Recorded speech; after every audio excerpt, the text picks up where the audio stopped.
assumir a palavra? Luiz. Cadê o Luiz? Permissões. Antes de começar,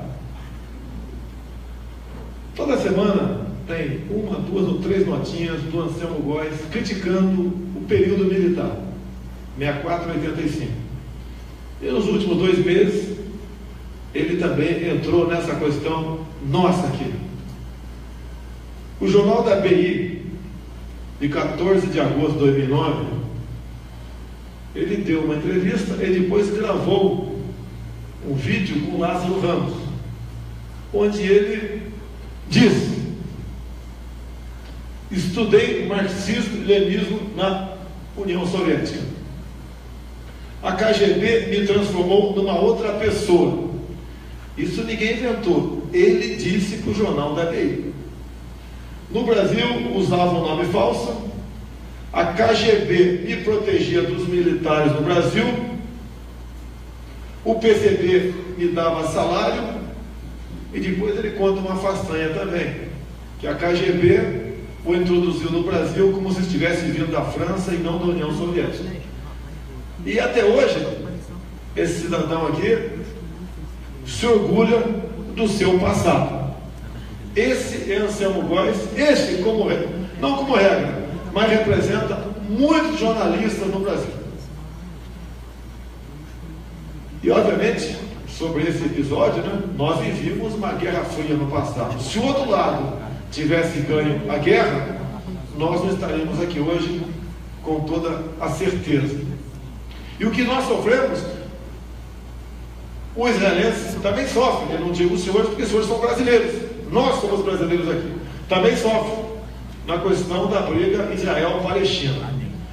Uma das últimas leis sancionadas por Dilma Rousseff foi um acordo cultural Brasil-Palestina. No meu entender, era para facilitar a entrada do Hamas aqui no Brasil. Tanto é que ela fez aquela embaixada, eu desconheço outra embaixada no mundo, da Palestina, ela fez ao lado ali da sede de comando dela. E antes de entrar no assunto ainda, a conhecer um pouquinho do perigo que nós vivemos, muita gente já conhece, o livro do Mujica. Mujica, ex-presidente do Uruguai, faz parte do Foro de São Paulo. Nas páginas 198 e 199, ele conta uma história verdadeira e termina dizendo que Dilma Rousseff toma decisões de Estado dentro do Palácio do Planalto, ouvindo as inteligências cubana e venezuelana. Dá para ter uma noção do que vem acontecendo no Brasil nos últimos tempos. E da minha parte, o que eu posso fazer? Me acomodar no mandato de deputado federal? Ou está agora, mais do que nunca, honrar o compromisso que eu fiz quando sentei praça no Exército Brasileiro, que defender a minha pátria, o sacrifício da própria vida? Obviamente que problemas eu tenho. O senhor deve saber disso. Tem uns tontos lá embaixo, mas tem muita gente que gostaria de me tirar fisicamente de combate. Não estou preocupado com isso. Nesse episódio aqui, agora eu acho que quase ninguém sabe, dada informações de colega meus da Força Aérea, eu entrei com um requerimento de informações e pedi então, nos últimos 5 anos, os voos com o respectivo número da aeronave, bem como a tripulação, ocorridos entre Brasil, Uruguai, Venezuela e Cuba.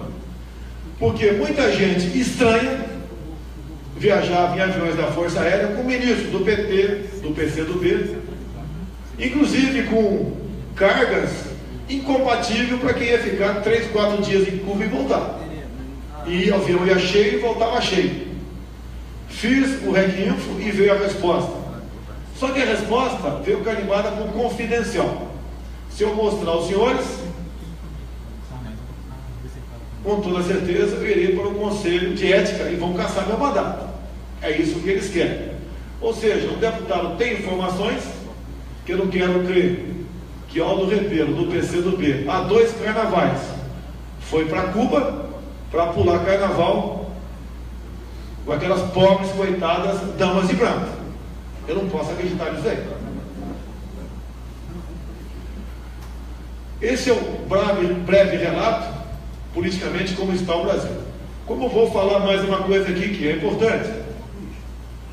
Lá em Israel, por coincidência, eu estava lá, e foi quando o Senado confirmou a saída de Dilma Rousseff. Mas, momentos antes, ela tentou melar o impeachment. Como? Através da decretação do estado de defesa.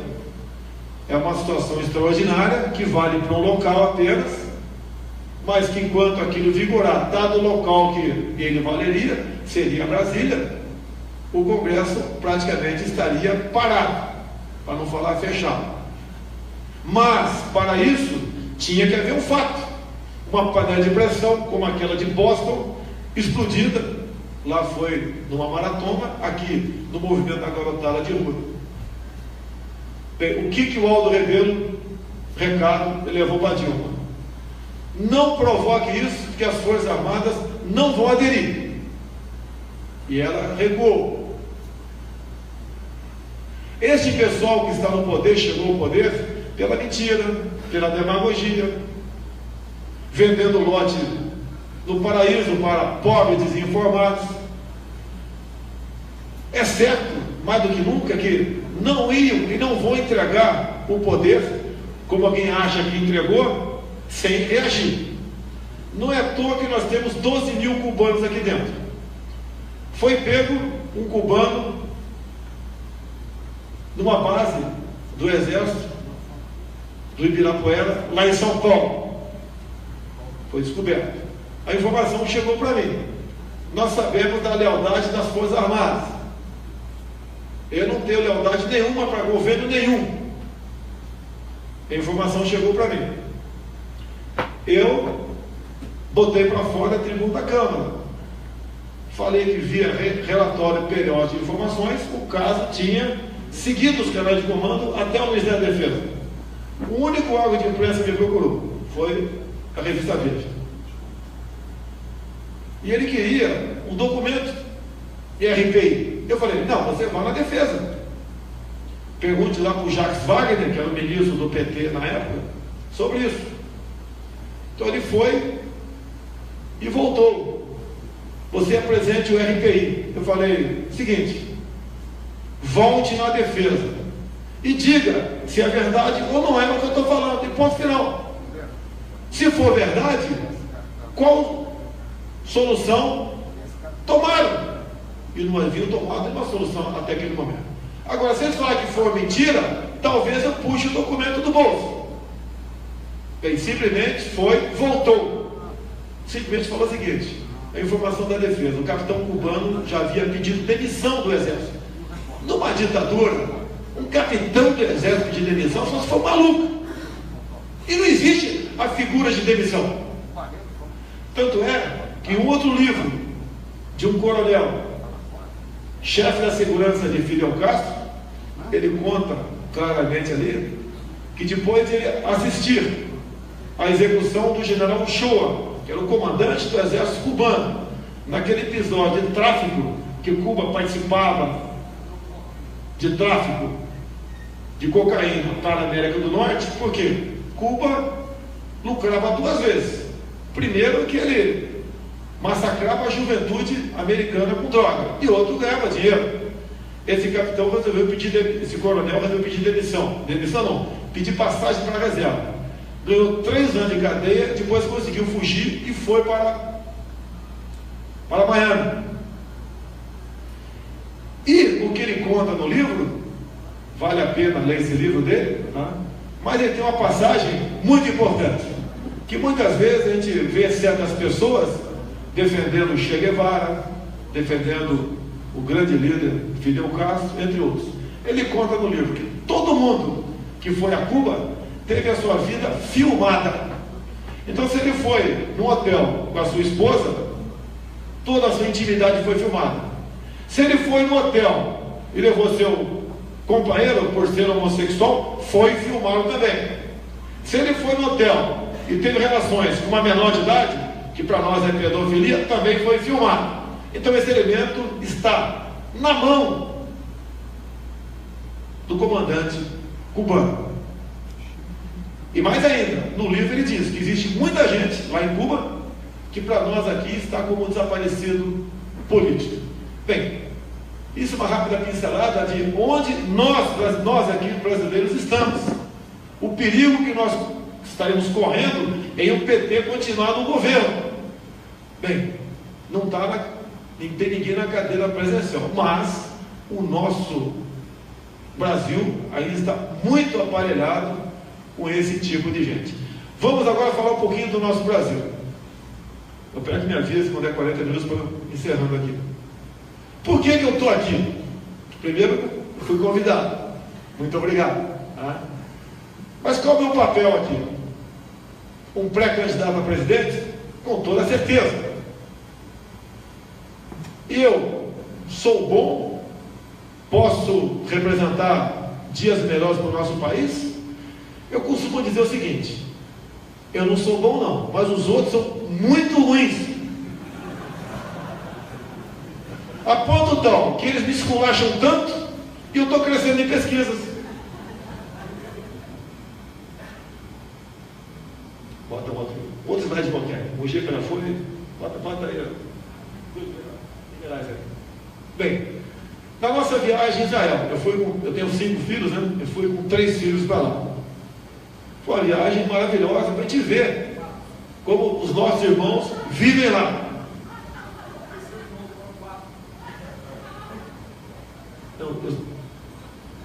Eu falei o quê?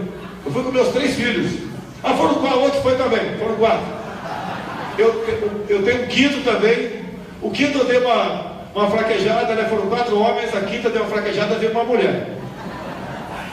Ela tem 6 anos de idade e foi feita sem aditivos. Acredite se quiser. Então, a gente começa a ver aqui a minha vivência, né, de capitão do Exército Brasileiro por 17 anos. Dando a vida pela pátria, anda para o Brasil todo. E vamos fazer uma comparação, nós aqui brasileiros, com Israel. A gente vê o que Israel não tem e o que eles são. A gente volta para nós aqui. O que nós temos e não somos. É da vergonha. A vergonha. Vi, lógico, uma passagem rápida, 8 dias, né? Na verdade foram 6, tem a viagem. Como é que pode Israel ter uma agricultura basicamente no deserto, onde a precipitação pluviométrica é menor que o semiárido nordestino? Os nossos irmãos lá têm a garantia alimentar, até exportar um pouco para a Europa, e nós aqui, está com o nosso povo muitas vezes, né? Se não está passando fome, está muito mal alimentado. Conversamos rapidamente com o ministro da Agricultura, senti uma afetividade enorme por parte dele, pelo que tudo indica, tem vontade de interagir conosco, fazer acordos, mas quando por coincidência foi aniversário de Israel, eu não vi naquele aniversário o embaixador brasileiro lá. E falaram que ele gosta muito de passear na Palestina. E é uma verdade. E até há poucas semanas, os senhores não tinham embaixador de Israel aqui. Eu fiquei muito feliz, né, com o novo embaixador de Israel.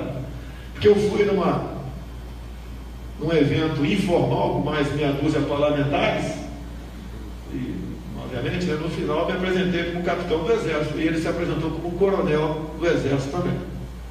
Fiquei muito feliz em ele ser militar. Lá não tem a discriminação. Aqui discriminam os militares em todo momento. Quando eu falei outro dia, vou botar metade do Ministério Militares, o pessoal deu pulo. Mas peraí, a Dilma botou metade de guerrilheiro, pô. Bandidos sem qualquer qualificação. Eu faço um desafio aqui a vocês. Os últimos 15 anos, Alguém lembra de um ministro qualquer que um dos senhores pode falar, esse ministro lutou para que a área dele realmente crescesse, apresentasse serviço para a nação? Me apresente o nome de ministro. Não tem. Basicamente, como regra, se coloca gente em ministério no Brasil para barganhar, para ir a Lava Jato, para ir levando terror em Brasília. E a galera agora busca uma maneira para se safar. Anistia, criando voto em lista para que eles estejam na frente da lista para continuar com imunidade parlamentar. Esse é o nosso parlamento. Daí a gente vai aqui no Brasil, né? O que Israel não tem, o que eles são. Você dá para ver direito aí, tem um mapa aqui metodologenético de 73. Nem o cuidado de ter um mapa mais atualizado nós temos ainda. A área mais rica do mundo está exatamente demarcada como terra indígena. Uma área maior que a região sudeste, ela é demarcada como terra indígena. Tive em Roraima, que uma das acusações que eu recebo é xenófobo. A minha turma veio da Itália, por ocasião da 35, 40, vieram para cá, e eu sou contra estrangeiro aqui dentro. A época é outra. Lá em Roraima, acabaram com o estádio de Roraima. Vários motivos, né? O último agora, o golpe de misericórdia. Fugindo da ditadura venezuelana, Boa Vista em especial, graça lá à vontade, prostituição, roubo. Na semana que eu estive lá, 2 policiais militares foram executados. A imprensa aqui não divulga, não dá ibope, parece. O Rio de Janeiro dá ibope. E por que mataram a cidade de Roraima também? Um pedaço de terra riquíssimo, com todos dentro de Roraima. Os senhores acham aqui tudo que existe na tabela periódica, tudo, A a Z, minerais lá, nióbio, ouro, bauxita, diamante, tudo. Além da demarcação como terra indígena, o que eles fizeram? O único rio lá que se poderia fazer 3 hidrelétricas, o pessoal encheu de índio. Hoje você não pode fazer uma hidrelétrica. Então, metade da energia vem da Venezuela, de péssima qualidade, e a outra metade vem de uma termoelétrica.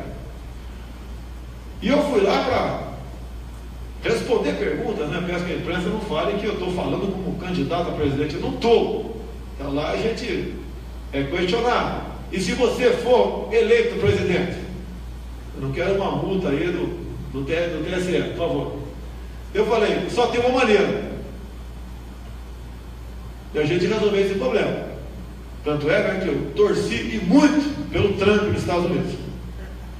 Ok? Não é porque eu sou mais rico do que ele, não. É que eu via a senhora Hillary Clinton como uma Dilma Rousseff que falava inglês.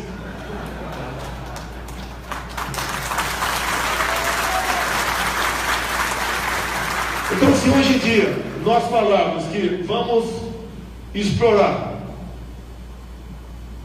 qualquer área da região, com toda certeza o primeiro mundo vai levantar barreiras comerciais contra a gente. A gente falar aqui, vamos fazer uma hidrelétrica inundando terras indígenas, a mesma coisa. Mas eu já tive com um ex-embaixador americano e com o primeiro secretário atualmente aqui no Rio de Janeiro também. A gente poderia no futuro, porque o primeiro secretário me convidou, o ex-embaixador, eu que fui atrás dele. E eu falei que um dos principais parceiros comerciais nossos seria os Estados Unidos. Nós temos que se aproximar dos Estados Unidos, Japão, Coreia, Israel. Coreia do Sul, é lógico. Israel. Para a gente evoluir. O Mercosul tem sua importância, mas tem que ocupar a sua estatura. Um pai outro dia falou para mim, a minha filha se envolveu com quem não presta. Eu falei, qual é teu ciclo de amizade? Então, economicamente, qual é o ciclo de amizade do Brasil? no pensamento do PT, né?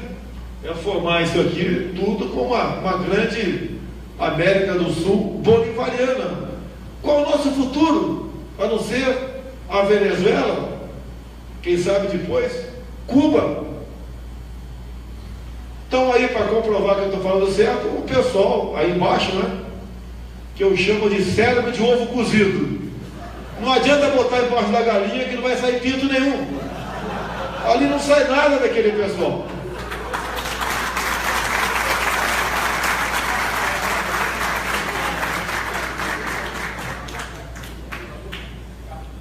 Aí embaixo está o vadio da rua.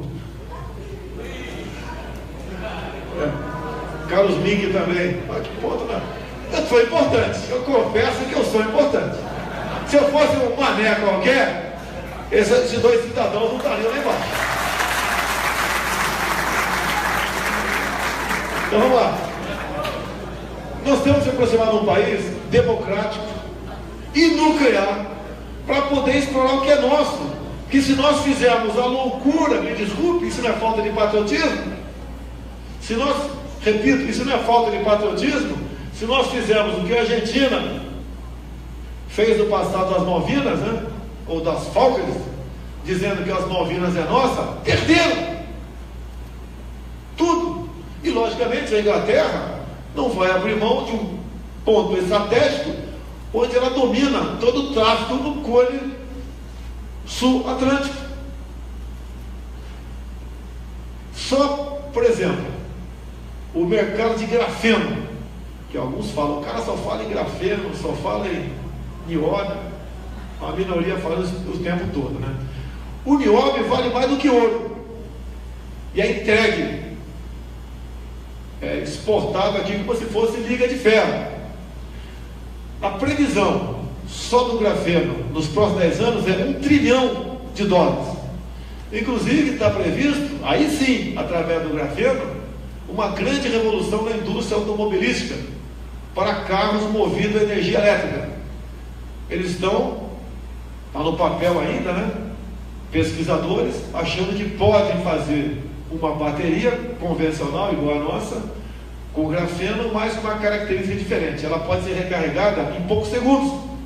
O elemento, o motorista para no posto, vai tomar o café. Quando volta, o teu carro tem uma autonomia de 700 km.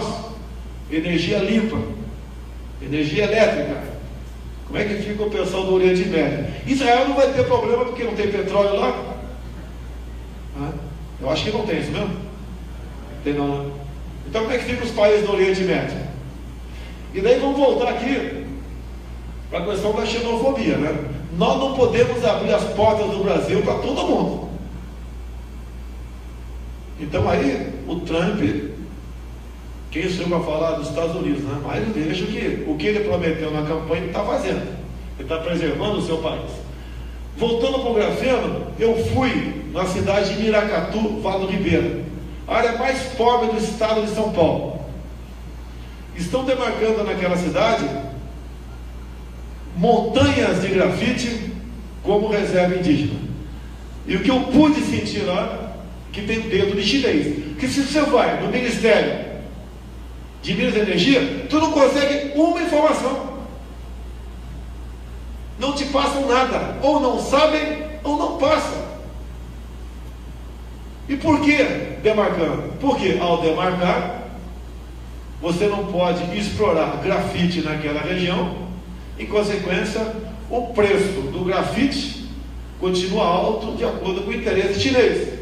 E mais ainda, o chinês está praticamente acertado em explorar agora o nióbio em Catalão, Goiás. E explora por concessão. Eu exploraria com a China, mas por parceria. E mais agora, caiu para trás, acredite se quiser. Fui um pouco mais à frente no Vale do Ribeira. E quando eu divulguei a questão do grafite de Miracatu, um cara conhecido meu de Cajati me ligou. Eu fiz um pequeno vídeo. Tem uma empresa, uma mineradora em Cajati. E como rejeito, eles têm a magnetita. Que lá, se qualquer um dos senhores chegar lá e falar, eu quero 10 caminhões para botar estrada da minha fazenda, eles dão. Bem, 3, 4 anos para cá não dão mais, porque uma empresa chinesa descobriu que naquele rejeito que foi doado para eles, eles tiram o nióbio. Aplicações do nióbio: chassi de automóveis mais resistente e com certa flexibilidade e mais leve. A Alemanha faz isso. O Japão já começa, em vez de botar apenas o aço normal em prédio, já bota a liga ferro nióbio, resiste mais a abalos sísmicos. A China acabou de fazer um gasoduto de 9.000 quilômetros. Inclusive, vamos agora para a bijuteria. Uma aliança está para chegar, era para ter chegado hoje. Uma aliança dessa aqui de nióbio, mesmo peso, mesmo tamanho, custa no Japão R$6.000. E um par de aliança desse de ouro no Brasil custa R$5.000. Ou seja, os japoneses, além das utilidades do nióbio, também estão fazendo bijuteria. Qual a diferença? Por que ouro nióbio? Primeiro que, de acordo com a incidência da luz e a temperatura, a aliança de nióbio fica igual um arco-íris. E outra, que o nióbio não dá alergia, o ouro dá. Deputado não tem alergia a ouro. Então, tem uma indústria milionária de nióbio até voltada para a bijuteria. O presidente da CBMM Araxá mandou um cidadão lá em Brasília falar comigo. Me surpreendi, né? E ele me convidou para visitar a CBMM em Araxá. Eu falei: por que eu? Achei deputado aqui, por que eu? Ele respondeu, eu vou responder para os senhores aqui, mas foi algo voltado para credibilidade. Porque tem alguns projetos na Câmara visando, né, a estatização dessa empresa lá em Araxá. Primeiro momento, se está dando certo, eu não quero uma outra Petrobras em Araxá, no que depender de mim.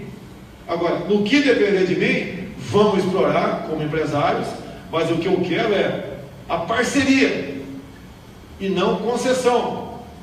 Ou seja, tanto que ele produzir, uma parte fica conosco. Na entrada da empresa tem umas 60 bandeiras, vários países. Logicamente a gente fica preocupado, por que não tem tal país aqui? Logicamente, apenas confirmei. São países que importam o nióbio nosso. Tem país que sabe do potencial do nióbio, eles não têm ainda nada em pesquisa para utilizar, mas fazem reserva estratégica. Agora eu pergunto: existe 10 gramas de nióbio brasileiro? Não. As nossas reservas minerais, agregando valor, nós temos como pensar em sair dessa crise. Vamos lá. Quando eu falo assim, crise econômica, o pessoal sempre pergunta para mim, né? Você não entende nada de economia? Eu falei: graças a Deus. O Brasil está cheio de entendido em economia, olha que desgraça que está o país. Logicamente, nós temos algum conhecimento de economia. Mas a economia mais importante começa comigo. Muitos dos senhores estão aqui, mas estão preocupados a voltar para casa. Levar uma bala perdida, ser assaltado no sinal. Muitos não vieram pensando nisso. Muitos não saem fim de semana pensando nisso. Tem alguns colegas meus, né, que vão à praia armados. Quem gostaria de, se eu morasse fora do Brasil, curtir aí uma lua de mel em Copacabana? Só se for maluco. Ali tem tudo que não presta. Sem segurança, nós não podemos fazer nossa economia se movimentar aqui. Os senhores sabiam que só no estado do Rio de Janeiro são 30 caminhões de carga roubados por dia? Tem empresa que não traz mais nada para cá, não aceita o frete. Agora, quando o policial, em progressão, elimina 2 vagabundos, a primeira coisa é que outros vagabundos, como esse que estão aí embaixo, procuram a maneira de prender o policial.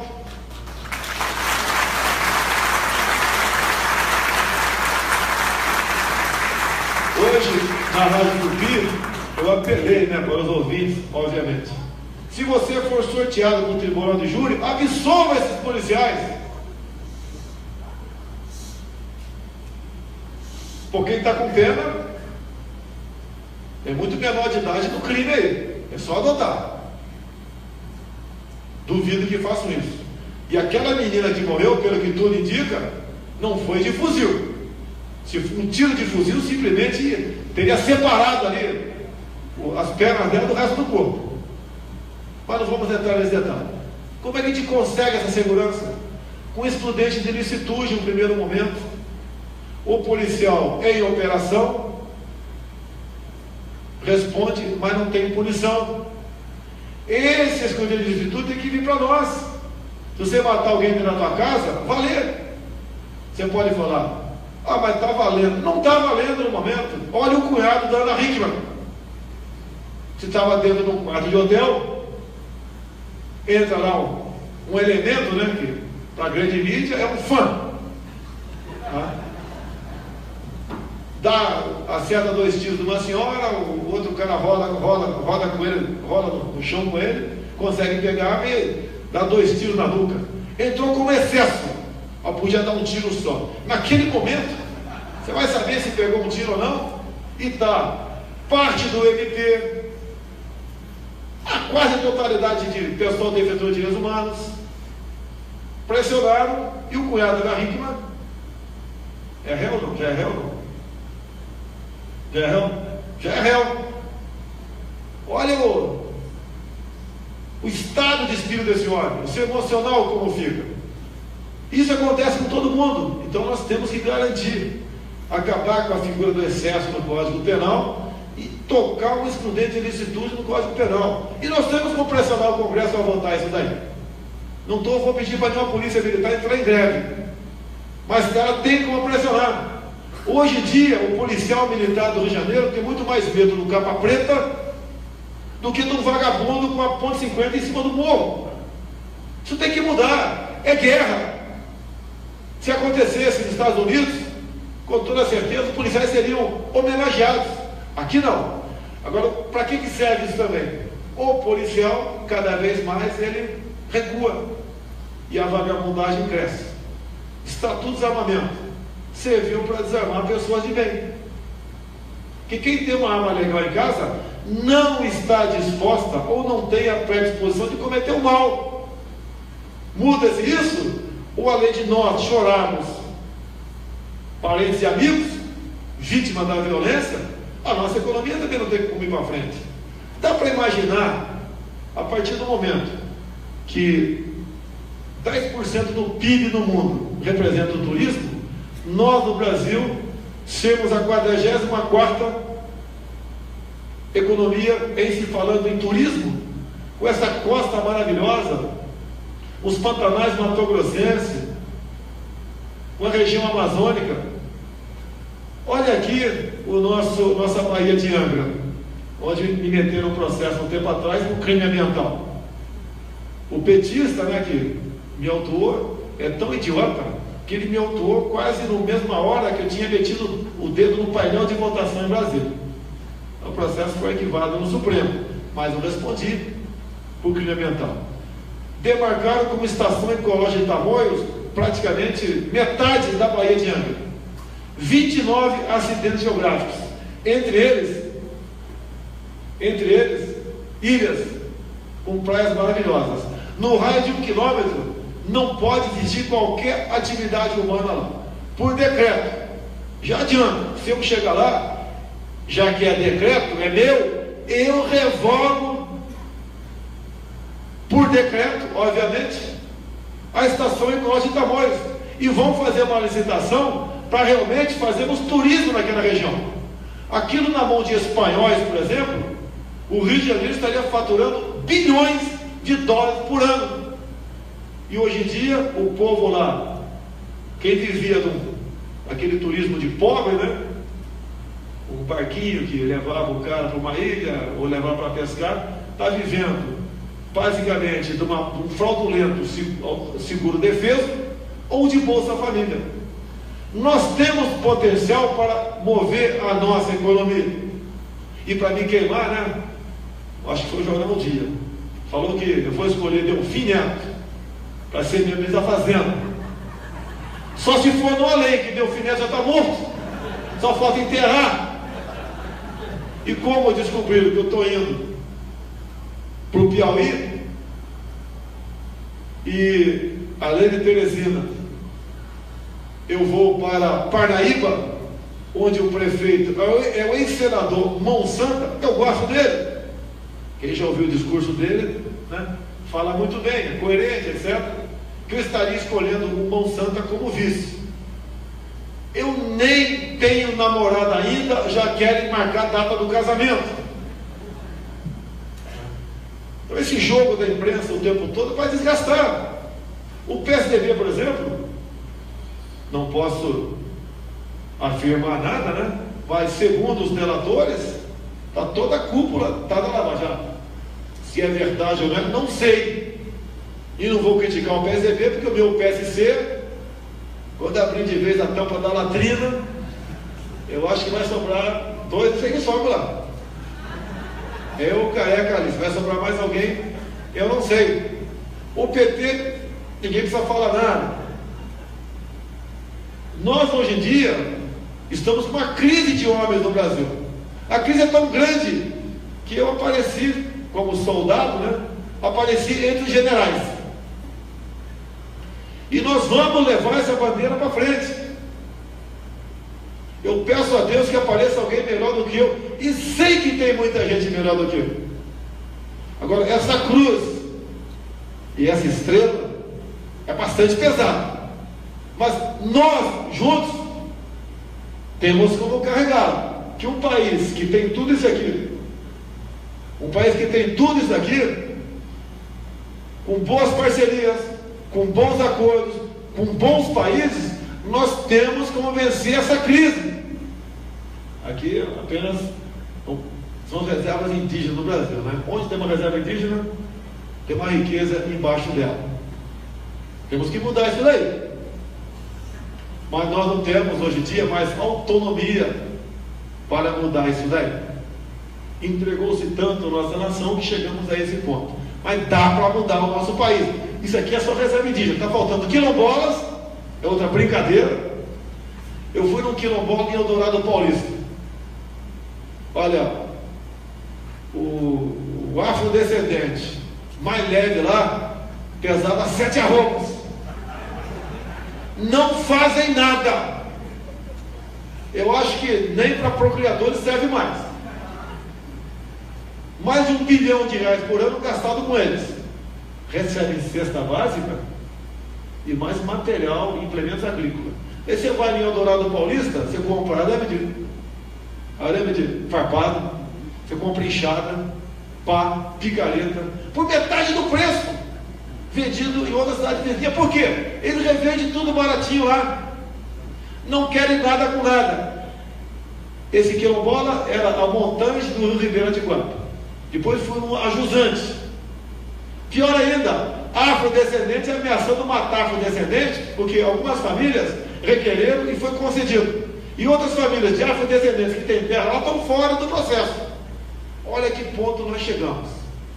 Um governo federal estimulando a luta de classe. Agora, se a gente esperar que isso vai se acomodar, com essas pessoas tem que se apresentar como pré-candidatos por aí, que vão continuar a fazer exatamente o que os seus antecessores fizeram. Você tem que acreditar nisso? O nosso destino vai ser um dia sair do Brasil. Aí eu voltar para a Itália, se é que vou me aceitar lá, não sei, tá? E a gente sai do Brasil. Nós temos batido recorde nos últimos anos de pessoas que pedem a dupla cidadania. Nós temos como resgatar o nosso Brasil. Quando se fala, por exemplo, em educação, cultura, patriotismo, falar isso no Brasil é motivo de chacota. Mas eu falo, como vocês falam, que nós somos brasileiros, como em alguns países se fala também, porque as pessoas são patriotas, é a maneira que nós temos de nos unirmos. e buscar dias melhores para a nossa nação, e não dividir. Quando eu era moleque, quando tinha uma festa de casamento, por exemplo, alguém ia se casar, os primeiros convidados eram os professores. Hoje em dia, professor não é convidado nem para velório.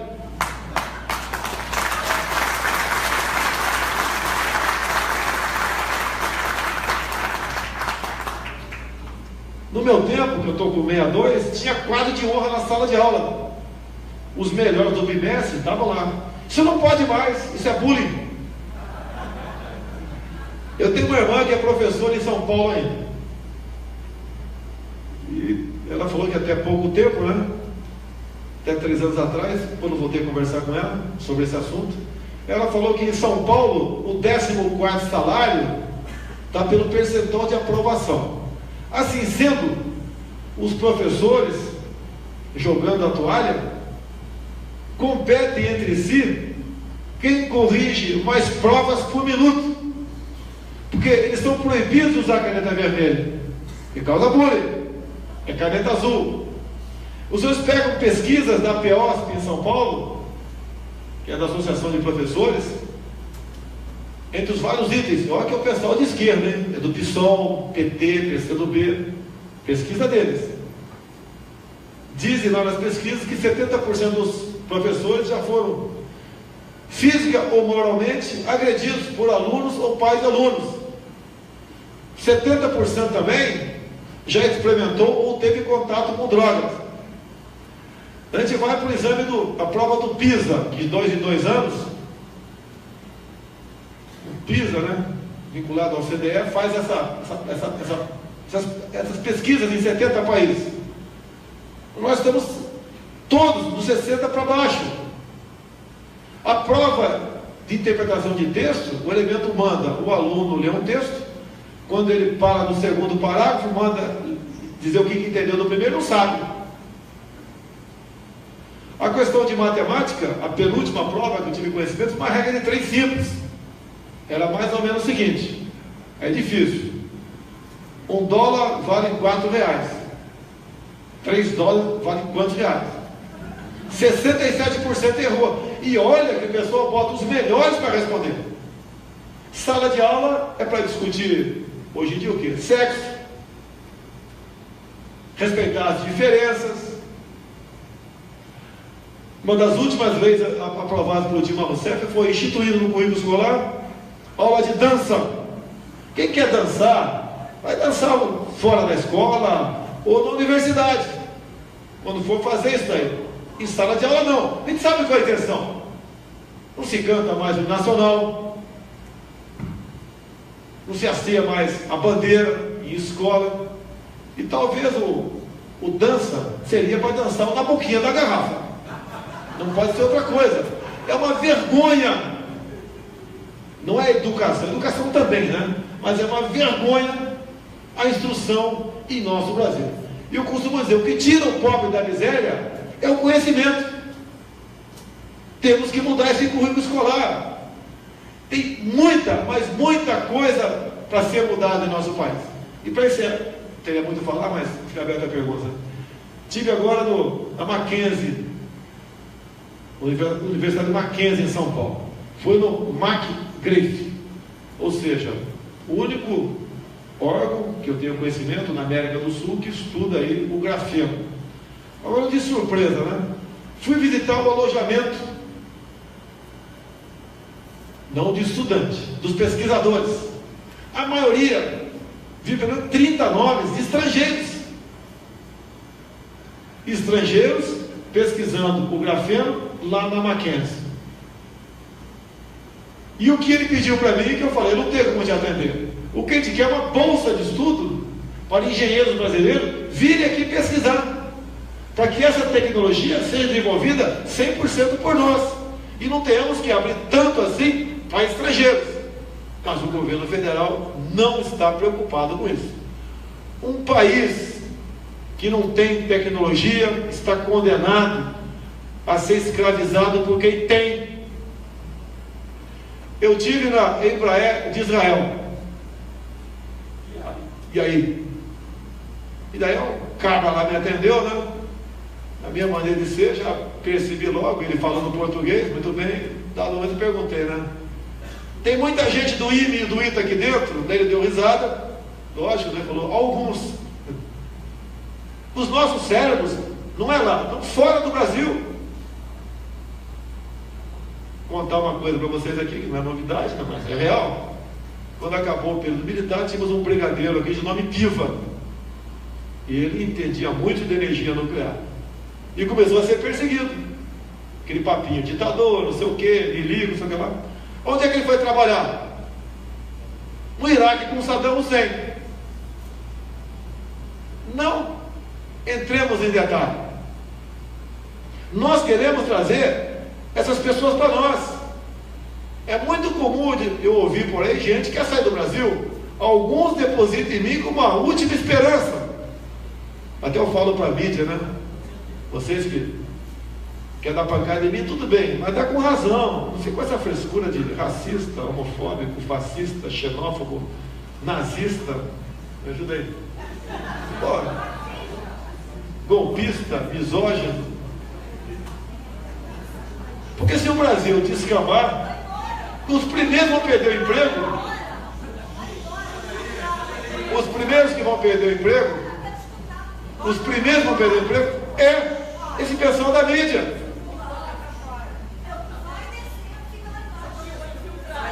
Ninguém é obrigado a ficar aqui não. Ninguém é obrigado a ficar aqui não. Não, deixa lá. Deixa falando sozinho. Deixa, por favor, deixa falando sozinho. Eu não sei qual é a bronca ali. Quando eu falei misógino, ela aloprou. Você tem que decidir se eu sou misógino ou homofóbico. Os dois não pode ser. Pessoal, nós não somos iguais a eles. Pode ficar à vontade para ouvir que a gente ouve os diferentes também. Não tem problema nenhum não. Meus amigos, brasileiros, se nós temos, quando se fala em democracia, né, o pessoal fala tanto em liberdade de expressão, ok? Ninguém é obrigado a estar aqui. E eu agradeço a presença dos senhores. Fico muito orgulhoso com a presença de um público tão seleto nessa tradicional instituição.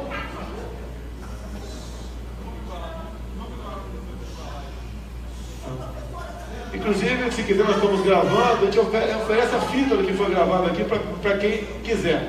Nós temos aqui uma opção. A esquerda teve 13 anos na frente do governo. Levou o Brasil a uma crise que se possa imaginar. Roubalheira.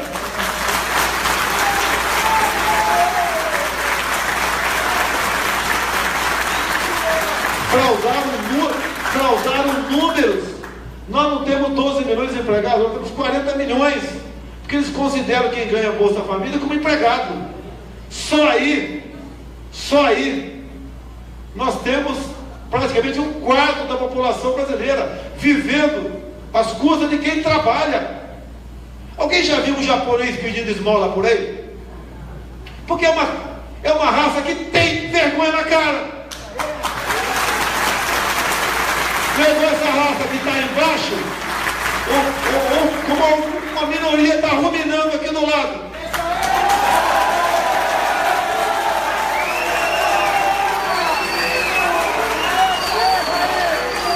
Pedi para o assessor meu, dá uma corrida ali no bar, compra um sanduíche de mortadela que eu vou jogar pela janela. Pedi para você vai correr atrás. Parem de querer viver essa minoria nas tetas de quem trabalha. Que não é teta do governo não. Que o dinheiro não é do governo, o dinheiro é nosso. Pode ter certeza. Se eu chegar lá, não vai ter dinheiro para ONG. Esses inúteis vão ter que trabalhar. Se eu chegar lá, no que depender de mim, todo cidadão vai ter uma arma de fogo dentro de casa. Não vai ter 1 centímetro demarcado para reserva indígena ou para quilombola. Com parcerias, nós vamos resgatar esse Brasil. Comecem já ir se acostumando. Não sou e não serei um candidato para agradar. Serei um candidato para falar o que tem que ser falado. E a responsabilidade de votar é dos senhores. Agora, perderam. Tinha lá eu não quero nem adjetivar aqui, uma ensacadora de vento na presidência.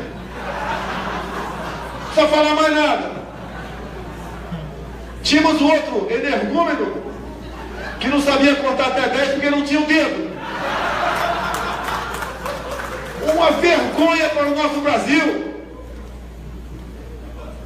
Pobre do empresariado brasileiro, dada a alta carga tributária, dada a burocracia enorme no nosso Brasil, dado infelizmente, com muitas exceções, a um exército de fiscais que achaca o empresariado brasileiro. A prova maior disso é a questão da carne fraca.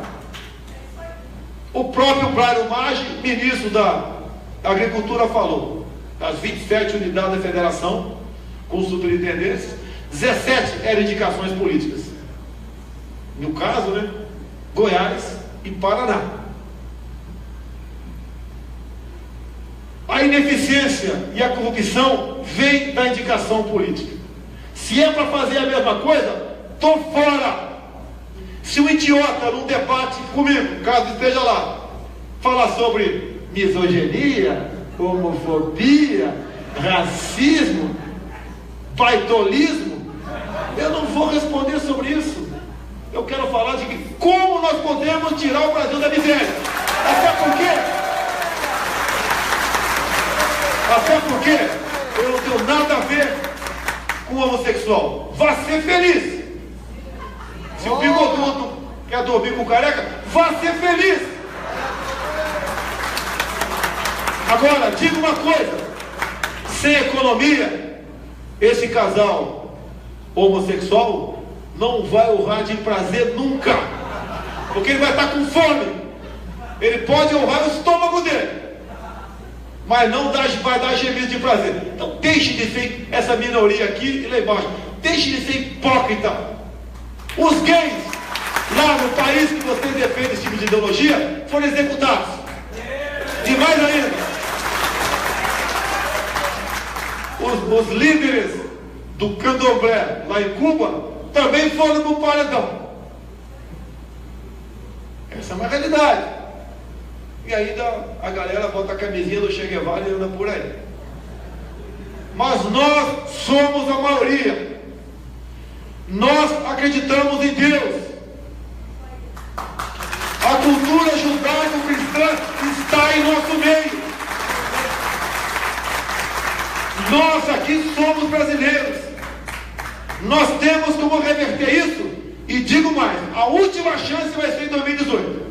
Até porque, pensando nisso, eu aprovei a volta do voto impresso em Brasília e será utilizado em 2018.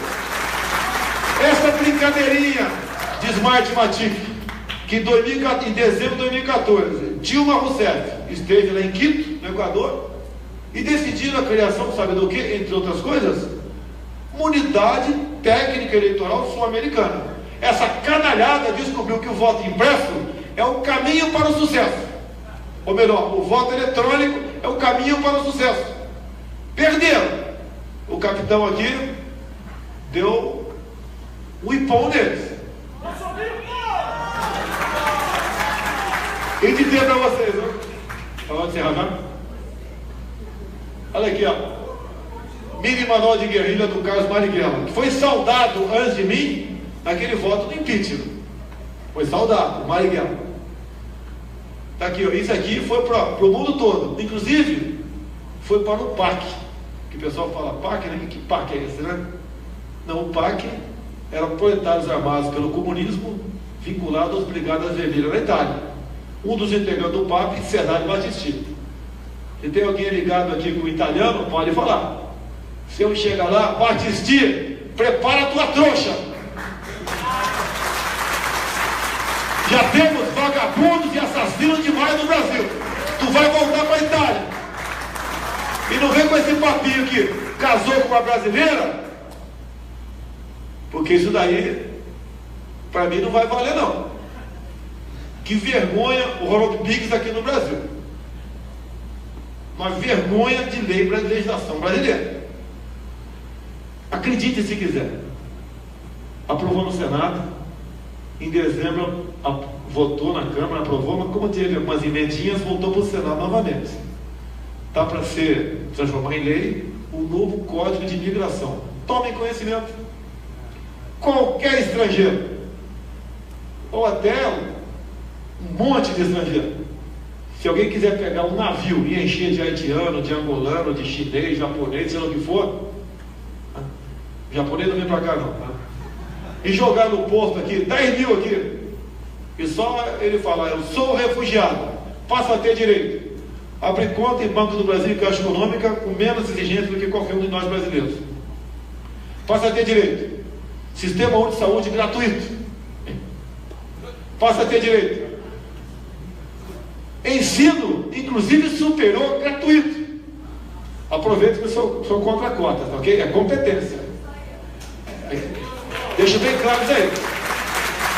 A maioria dos afrodescendentes estão contra a cota também.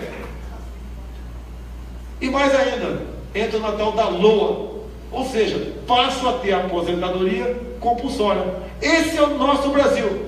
O que a Venezuela está fazendo? Está enchendo as suas ambulâncias e carros com o pessoal idoso, ou doença de alta complexidade e desovando nos hotéis, nos hospitais e postos de saúde de Roraima. E o que o governo brasileiro faz? Não faz nada. Tem que fazer uma coisa. Se aceita, vamos criar campo de refugiados. Se aceita. Se não aceita, devolve.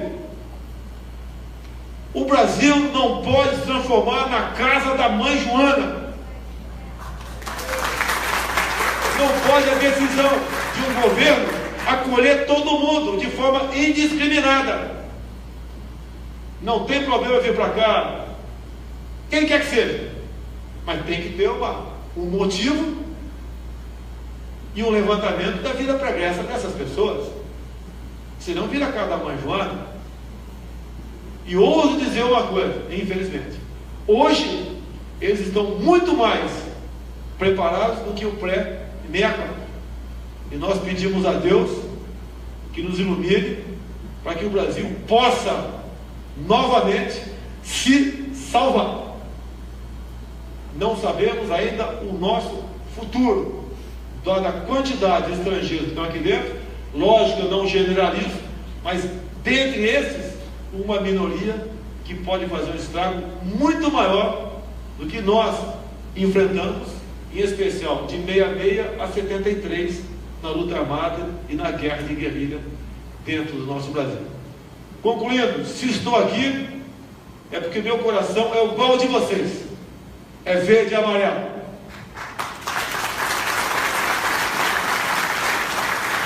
O nosso grito de guerra é Brasil acima de tudo, Deus acima de todos. Verde, amarelo, azul e branco. Verde, amarelo e azul e branco.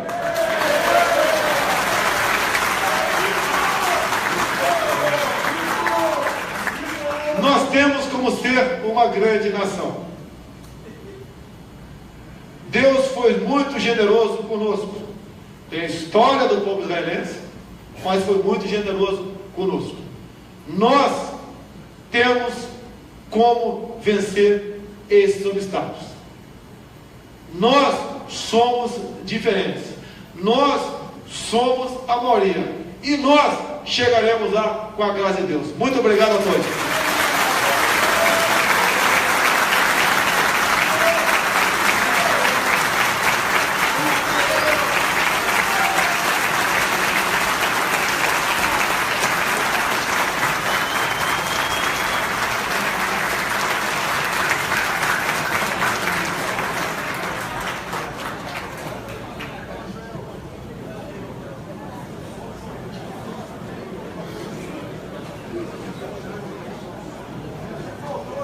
Viva a nossa polícia militar!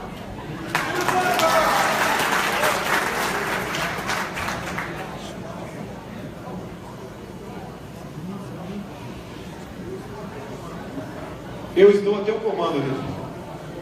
Luiz, cadê o Luiz? Nosso presidente, por favor. Tá descendo aí.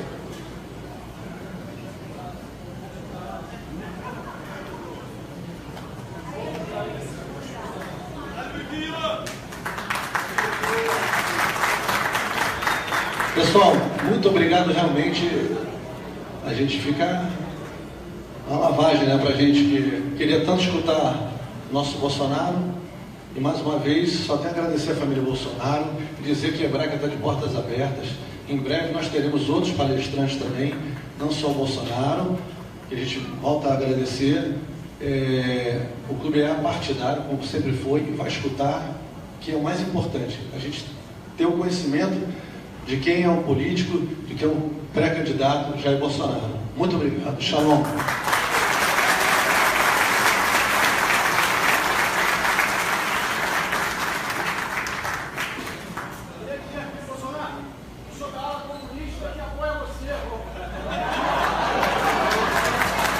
Che Guevara aí, cara. Você pode ver, se alguém for na reunião do PSOL com uma camisa minha, vai ser linchado. E você aqui está sendo tratado como um cidadão. Parabéns aí, Bom, obrigado a todos, tenham um ótimo regresso. Muito obrigado mais uma vez. Obrigado pela ordem, por ter escutado tão bem nosso povo aqui, nossos sócios, nossos conselheiros. Obrigado, boa noite.